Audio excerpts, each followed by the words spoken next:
जिसको तुमने समय दिया पूरी जिंदगी, पड़ोसियों को समय दिया, वो कौन से हॉस्पिटल में बैठ गए, जिसको समय दिया, आजमा कर देखना, तुम पर जब दुख आता है उस दुख की घड़ी में जितने रिश्तेदार सब मुंह मोड़कर बैठ जाते हैं, और जिसको तुमने समय नहीं दिया, मेरे देव अधिदेव महादेव को, मेरे शिव को, मेरे बाबा को, जिसको तुमने समय नहीं दिया, केवल एक जरा सा समय दिया था, एक लोटा जल चढ़ाना है। अपने नासिक में शिवपुराण की कथा हुई, जैसे भिंड में होने जा रही है 28 तारीख से, फिर जलगांव में होने जा रही है 5 तारीख से, ऐसे तुम अपने नजदीक में अगर शिवपुराण हो रही है, अपने नजदीक में शिवालय है जहां तुम अपना समय दे रहे हो, ये समय तुम अपनी डायरी में लिखकर जरूर रखना कि मैं 1 घंटे पहले कथा में पहुंची थी, वहां पहुंचकर मैंने श्री शिवाय नमस्तुभ्यम का जप किया, प्यासे को पानी पिलाया, घर से 4 रोटी बनाकर ले गई थी, अचार का फिंगर बनाकर, पुंगा बनाकर, गुट्टा बनाकर अपनी अपनी पड़ोसन को दे दिया, तो हमने खाया, पानी पिया, उसका पुण्य मेरे खाते में है। मैंने बाबा को समय दिया, बाबा ने मेरी दुख की घड़ी में, आखिरी में डॉक्टर कह देता है मेरे बस की बात नहीं है, मेरे हाथ में नहीं है, डॉक्टर जब कह दे कि अब तेरे हाथ में नहीं है, अब उसके हाथ में है, मतलब समझ लेना अब उसने आपको अलग से समय दिया, और थोड़े बहुत भी ठीक हो गए तो समझ लेना उसने आकर संभाल लिया था, समय दे दिया था, समय दिया उसने। एक व्यक्ति मिलिट्री में सर्विस करता,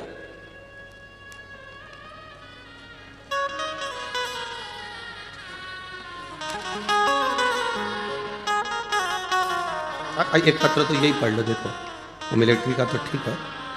मैं चित्रा ईश्वर परदेसी, रहने वाली हूं कालाराम मंदिर के पास, पंचवटी नासिक में मेरा लड़का कुमार योगेश परदेसी, इसकी किसी बीमारी के कारण किडनी फेल हो गई, किडनी फेल हुई, उसे अस्पताल में भर्ती कराया, तो डॉक्टर ने उसकी किडनी बदलने का बोला।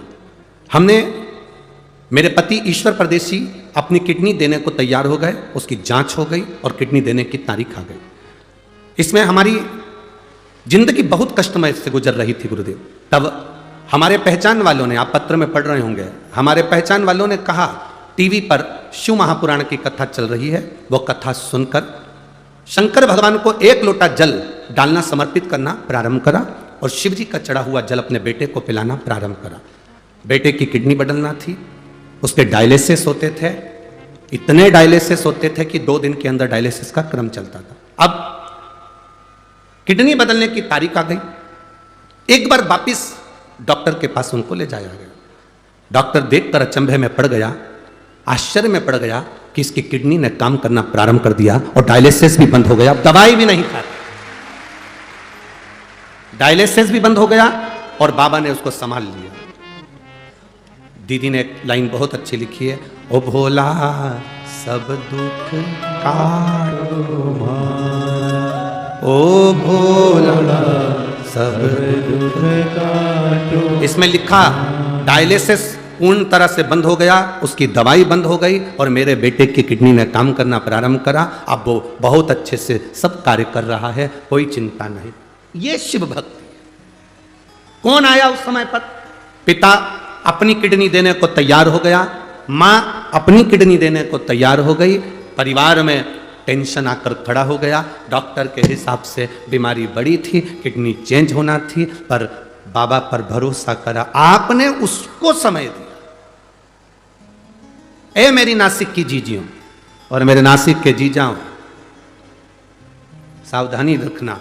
आप अगर देवाधिदेव महादेव को समय दे रहे हो, आप शंकर भगवान को समय दे रहे हो, शिव महापुराण में समय दे रहे हो, जाकर पंडाल में बैठकर कथा का रसतत्व ग्रहण कर रहे हो, टीवी पर मोबाइल पर कथा को श्रवण कर रहे हो, आपने अपने कीमती समय में से थोड़ा सा समय अगर मेरे बाबा को दिया है तो ये निश्चित है अंत समय प्रभु आना पड़ेगा, वचन दिया तो निभाना पड़ेगा, आए ना आए प्रभु कुटुंब कबीरा, अंत समय प्रभु आना पड़ेगा, वचन दिया तो निभाना पड़ेगा, अंत समय प्रभु आना पड़ेगा, वचन दिया तो निभाना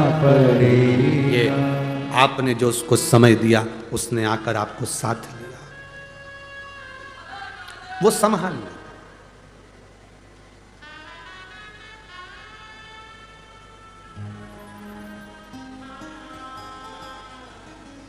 सारी समस्या का हल। अब इस बहन से कोई पूछे, ये कालाराम मंदिर के पास में जो रहती है, चित्रा ईश्वर परदेसी, कालाराम मंदिर के पास पंचवटी नासिक में जो रहती है, उसका मोबाइल नंबर भी यहाँ लिखा। इस बहन से कोई पूछे कि ऐसा कभी हो सकता है डॉक्टर के हिसाब से कि किडनी बदलने जा रही हो, डायलिसिस चल रहे हो और वो सब ठीक हो सकता है? क्यों नहीं होगा? जब आप भगवान के भरोसे रहते हो, उस पर सब कुछ छोड़ देते हो। एक पत्र में एक भाई मिलिट्री में जॉब करता था और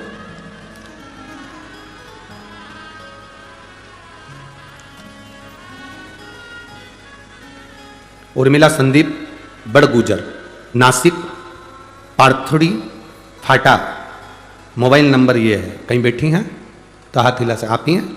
श्री शिवाय नमस्ते।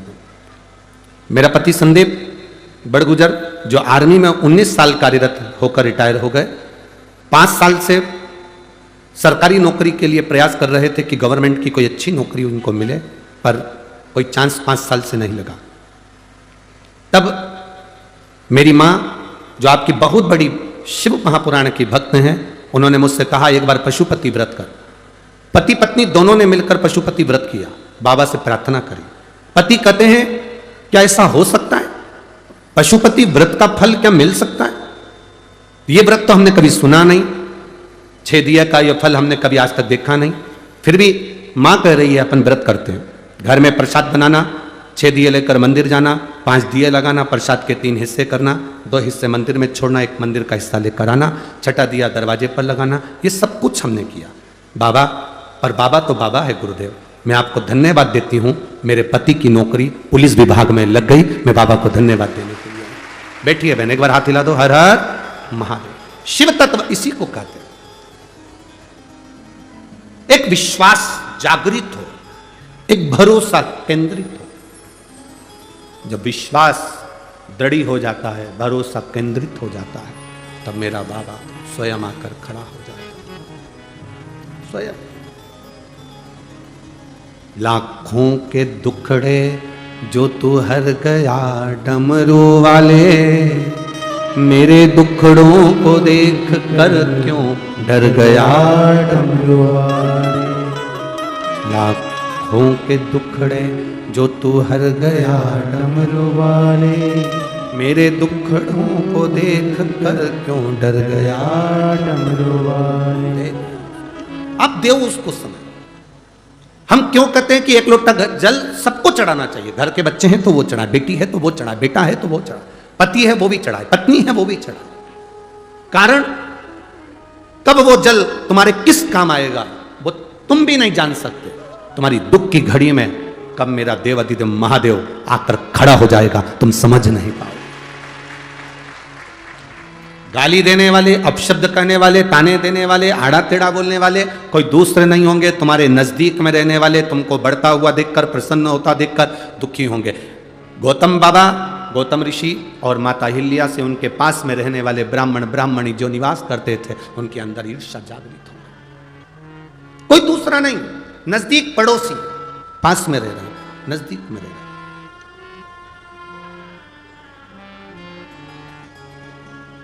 आप कभी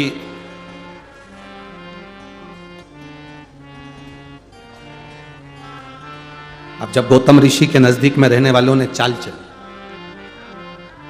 ब्राह्मणियों ने अपने अपने पतियों से कहा कुछ भी हो जाए, ये गौतम ऋषि मेरी आंखों में, अहिल्या और गौतम ऋषि हमारी आंखों में खटक रहे हैं। जब व्यक्ति बहुत उन्नति की ओर बढ़ता जाता है, तरक्की की ओर बढ़ता जाता है, तो कई लोग ऐसे हैं नजदीक में रहने वाले, उनकी आंखों में खटकने लगता है। खटक रहा। तुम रोज रोज शंकर जी के मंदिर में जल चढ़ाने जाओ तो तुम खटकने लगोगे लोगों को। ये चल दी सियोर वाला महाराज की चेली, ये देखो हो गई पागल, ये भी टीवी पे कथा सुन, ये चल दी पानी चढ़ाने के लिए, ये चल दी जल चढ़ाने के लिए। आग लगे बस्ती में, क्या किसको रोइए, चादर तान के सो। कहने दो, बोलने दो। अब शब्द कहेगा, कहने दो। माता अहिल्या को देखकर नजदीक में रहने वाली ब्राह्मणी ने अपने पतियों से कह दिया, ये खटक रहे हैं। अपने नजदीक में रहने वाला कोई ऐसा होगा, बहुत सारे ऐसे होंगे जो तुम उनको खटकोगे। इसका नाम क्यों चल रहा है, इसकी शोहरत क्यों, इतना पैसा कहां से आ रहा है, इतना धन कैसे आ रहा है, इतना बड़ा निर्माण कैसे कर लिया, इतना धन कैसे कमा लिया, इतना वैभव कैसे, इसको लोग क्यों पूछते हैं, इसको क्यों मानते हैं लोग, इसकी बात महादेव भी क्यों मान लेते हैं। ये कथा में कहते हैं, भजन में कहते हैं, स्मरण में कहते हैं, क्यों स्वीकार करते हैं। बहुत को खटके। गौतम ऋषि और माता अहिल्या क्यों खटके नजदीक वालों को, उसका कारण इतना सा था, नगर में पानी नहीं गिरा, क्षेत्र में पानी नहीं गिरा। सारे नगर के लोग गौतम ऋषि की धर्मपत्नी अहिल्या के पास आए। माता माता माता, कई लोगों ने कहा अहिल्या के पास चलते हैं, गौतम ऋषि से कहेगी। जब गौतम ऋषि इतनी शंकर जी की भक्ति करते हैं, गौतम ऋषि शंकर का इतना भजन करते हैं, तो जरूर वो पानी गिरवा सकते हैं। सब आए अहिल्या माता के पास में। अहिल्या जी ने गौतम ऋषि से कहा, नगर में पानी नहीं, क्षेत्र में पानी नहीं, कुछ करिए। भगवान गौतम ऋषि ने शंकर जी की आराधना करी, बाबा का भजन करा। जो भजन किया, भजन करते से ही जल वृष्टि प्रारंभ हो गई। जल वृष्टि प्रारंभ, अब जल वृष्टि हो गई, चारों तरफ जय जय घोष हो गई। गौतम ऋषि की जय हो, माता अहिल्या की जय हो। धन्य है ऐसे ऐसे ऋषिवर, धन्य है ऐसी माता, धन्य। पूरे नगर में हाहाकार मच गए, क्षेत्रों में हाहाकार मच गए। दुनिया के लोग गौतम ऋषि से मिलने के लिए आने लगे, उनको प्रणाम करने आने लगे, उनको नमन करने लगे। माता अहिल्या की जय जयकारी होने लगी। बड़ी सतीवान है, बड़ी पतिव्रता, परमेश्वर को मानने वाली है, उसकी जय जयकार होने लगी। वो जय जयकार इन ब्राह्मण की पत्नियों को नहीं सुहाया, जो पड़ोस में रहते थे उनको नहीं सुहाया। तुम्हारी जय जयकार, तुम्हारी प्रबलता लोगों को नहीं सुहाएगी, पर तुम घबराना नहीं। पड़ोसन ने कह दिया, खटक रहे, इनको निकालो। और तब ब्राह्मणों ने गणेश जी का हवन करा। गणेश जी आए, कहा इन पर तुम गौ हत्या का दोष लगा दो। गणेश जी बोले, ऐसा मत करो। क्यों कर रहे, उसने क्या बिगाड़ा तुम्हारा, कुछ तुम्हारे गाली दी, अपशब्द कहा, कभी तुमसे मिला, कभी तुमसे आड़ा टेढ़ा कहा, कभी तुम्हारा मिलन हुआ, कभी तुम्हारे लिए उसने कुछ अपशब्द कह दिया, नहीं, तो फिर तुम क्यों कह रहे हो। नहीं, हमको खटक रहा, हमको खटक रहा, हमको ठीक नहीं, हमको श्रेष्ठ नहीं लगा, यह हमें खटक रहा। ठीक है, अगर ये तुम्हें खटक रहा है, गणेश जी महाराज मन पर पत्थर रखकर स्वयं दुबली पतली दुर्बल गाय बन गए और गाय बनकर गौतम बाबा के आश्रम की ओर चले। गौतम बाबा ने आज तक किसी गौ माता को एक कंकर उठाकर नहीं मारा था, क्योंकि गौतम ऋषि को मालूम था एक बार राजा जनक मार्ग से जाती हुई गाय को हटा दिए थे साइड में से, तो उनको भी नरक जाना पड़ा था, उनको भी नरक। अब उनके स्मरण में है गौ माता की भक्ति किसको कहते हैं, उन्होंने नहीं उठाया। पर गाय जब नजदीक की ओर आने लगी, जहां शिवलिंग था, उस शिवलिंग के पास में गौ माता आने लगी, तो उन्हें छोटी सी एक हल्की सी दुर्बा कतराड़, छोटा सा, इतना छोटी दुर्बा पतली गाय को बस ऐसा करा और गाय थोड़ी सी आगे बढ़ी और प्राण छूट गए। सारे ब्राह्मण इकट्ठे हो गए, ये गौतम बाबा की गौ हत्या कर दी, इनको धक्के मारकर निकाल दो। निकालने की तैयारी हो गई, अब शब्द कहा, गौतम ऋषि की आंख में जल भर गए। अहिल्या देवी रोने लगी। अहिल्या जब रोई तब गौतम ऋषि ने कहा, कहाँ जाएंगे। अहिल्या कहती है, आप चिंता ना करो, वो है जिसको हमने समय दिया, वो हमारा समय संभालने के लिए जरूर आएगा, वो है संभालेगा। जिन ब्राह्मणों ने गाली दी, जिन ब्राह्मणों की पत्नियों ने अपशब्द कहा, गौतम ऋषि उन ब्राह्मणों के घर गए, प्रणाम किया। आप बताओ गौ हत्या का दोष कैसे मिटेगा। 1000 वर्ष तक तुम्हें तप करना पड़ेगा, साधना करना पड़ेगी, भूखा रहना पड़ेगा, भोजन नहीं करना है, गोबर पर लिपे हुए पर बैठ कर तप साधना करनी है, जंगल में रहना पड़ेगा, और गंगा को अपने घर तक लेकर आना पड़ेगा, तब तुम्हारा ये पाप ब्रह्म हत्या का, गौ हत्या का कटेगा। गौतम ऋषि ने स्वीकार कर लिया, मैं सारे तीर्थ करूंगा, तीर्थ कर कर बाद में तप करूंगा, 1000 वर्ष तक गंगा को लेकर आऊंगा। अब उन्होंने तो कहा था गंगा को लोटे में लिया ना, पर इनने समझा गंगा को यही लाना पड़ेगा। बैठ गए तप साधना करने के लिए। 1000 वर्ष निकल गए। शंकर भगवान प्रकट होकर सामने खड़े हो गए। मांग गौतम बाबा, क्या चाहिए गौतम ऋषि? अहिल्या तुझे क्या चाहिए? गौतम ऋषि सम्मुख, गौतम ऋषि, शिव जी कह रहे हैं मांगो।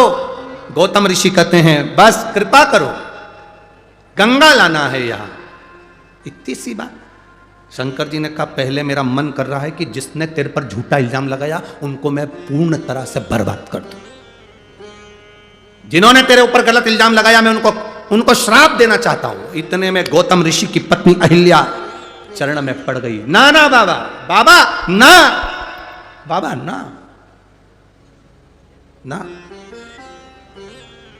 अरे उन्होंने तुमको ब्राह्मण गौ हत्या लगा दी, मैं उनको श्राप देने के लिए तैयार हूं। अभी हाथ में शंकर जी ने जल लिया गंगा का श्राप देने। मां अहिल्या चरणों में पड़ गई। बाबा ना, बाबा ना, मैं तुम्हारे हाथ जोड़ती हूं बाबा, हमारा पुण्य इतना हमने करा, उसका ये फल मिलेगा कि ब्राह्मण की पत्नियों को, पतियों को श्राप? ना बाबा, बाबा ना। चरण पकड़ लिया अहिल्या ने भोलेनाथ के। बाबा रुको, बाबा कह रहे हैं उन्होंने गालियां दी, अपशब्द कहे, ताने दिए, गौ हत्या का दोष लगाया, तुम उनको श्राप नहीं देने दे रही? नहीं बाबा, मैं श्राप नहीं देने दूंगी। क्यों? क्योंकि बाबा अगर वो हम पर दोष नहीं लगाते, गाली नहीं देते, ताना नहीं देते, गौ हत्या नहीं लगती तो आप भी तो नहीं आते, आप भी तो नहीं आते। जब हमको गालियां पड़ी, जब अपशब्द कहे, ताना दिया, आना टेढ़ा कहा, जब हमारे ऊपर दोष पर दोष लगाए, हम भक्ति में डूबे रहे, तभी तो आपका दर्शन हुआ है ना बाबा। अगर वो नहीं होते तो आपका दर्शन कैसे होता बाबा?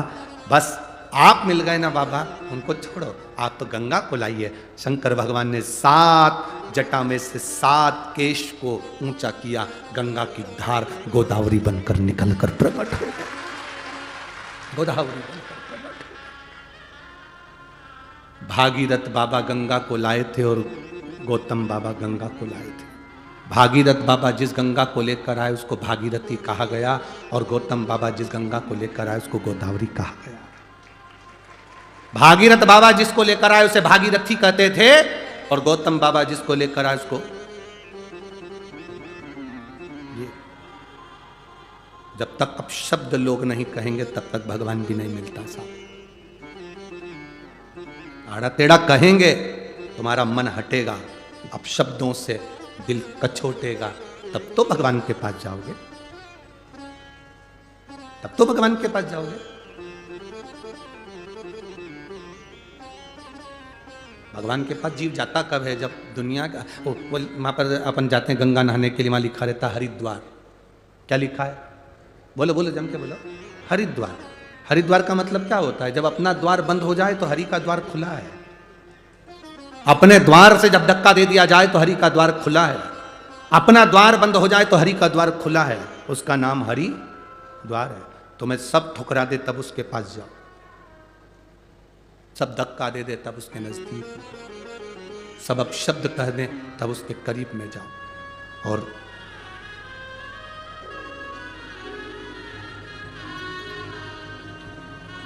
उसकी भक्ति में जितना रम सकते हो उतना रम। शिव माता अहिल्या और भगवान स्वयं गौतम बाबा ने हाथ जोड़कर कहा आप भी यहां पर विराजो। ब्रह्मा, विष्णु और महेश 3 त्र्यंबक के रूप में, शिवलिंग के रूप में, त्र्यंबकेश्वर के रूप में विराजित हो।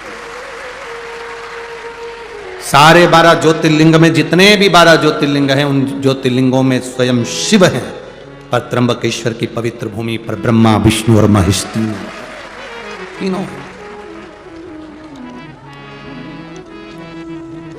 कितने किस्मत वाले हो जी आप लोग। आपके भाग्य की सराहना हो कि त्र्यंबकेश्वर की पवित्र भूमि के नजदीक में रह रहे हो।